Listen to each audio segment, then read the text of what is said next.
और हम लोग पूरा प्रयास यही कर रहे हैं कि जिस तरीके से नेताजी ने हम लोगों को, स्वर्गीय नेताजी ने हम लोग को रास्ता दिखाया था, उस रास्ते पे चल के भारतीय जनता पार्टी को 2024 में इस देश से हटाने का काम उत्तर प्रदेश की जितने भी समाजवादी के लोग, विचारधारा के लोग हैं, वो करने जा रहे हैं। और मैं निश्चित आपसे कह सकता हूं 2024 अंत होगा भारतीय जनता पार्टी का, और अंत होगा जिस तरीके से यहाँ पे धर्म के नाम पे हम लोगों को लड़ाया जा रहा है, उन विचारधाराओं का अंत होगा। ये दावे सिर्फ ढकोसलेबाजी है, इसीलिए मैं कह सकता हूं क्योंकि आपको हमें याद होगा कि इससे पहले भी इसी उत्तर प्रदेश के अंदर एक बहुत बड़ा समिट रखा गया था।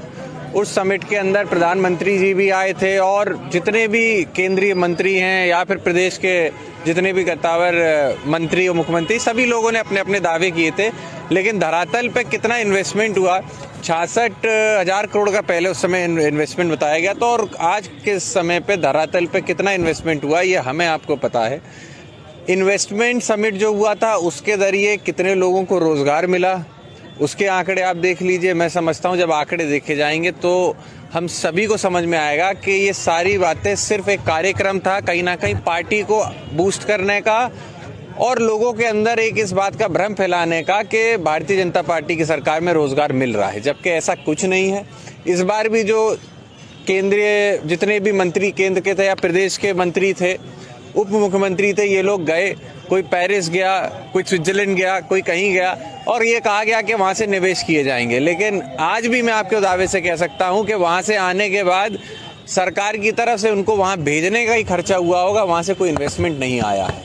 तो मैं समझता हूं ये सिर्फ बातें हैं कहने के लिए, लेकिन धरातल पे कहीं कोई काम नहीं हो रहा है। रोजगार देख लीजिए, विकास की बात कर लीजिए, सड़कों की क्या स्थिति हो चुकी है। देखिए, बहुत पहले से, आज से नहीं, कांग्रेस के जमाने से इन संस्थाओं का दुरुपयोग होता रहा है।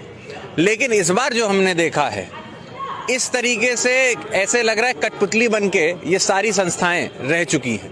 और इसके हम लोगों ने उदाहरण भी देख लिए कि सरकार किस तरीके से रातों रात चीफ को हटा के नया चीफ प्लेस कर देती है। पूरा विरोध होता है, लेकिन उसके बाद भी ऑफिस के अंदर, सीबीआई ऑफिस के अंदर कोई बात नहीं होती। तो कहीं ना कहीं ये बिल्कुल सवाल उठता है कि ये सरकारें जो हैं पूरी तरीके से इन संस्थाओं का डराने के लिए, विपक्षी आवाज को दबाने के लिए और लोगों की आवाज को दबाने के लिए इसका इस्तेमाल किया जा रहा है। आज के समय पे लगातार भ्रष्टाचार बढ़ता जा रहा है चरम सीमा पे, और ये कहते हैं कि भ्रष्टाचार हमने खत्म कर दिया।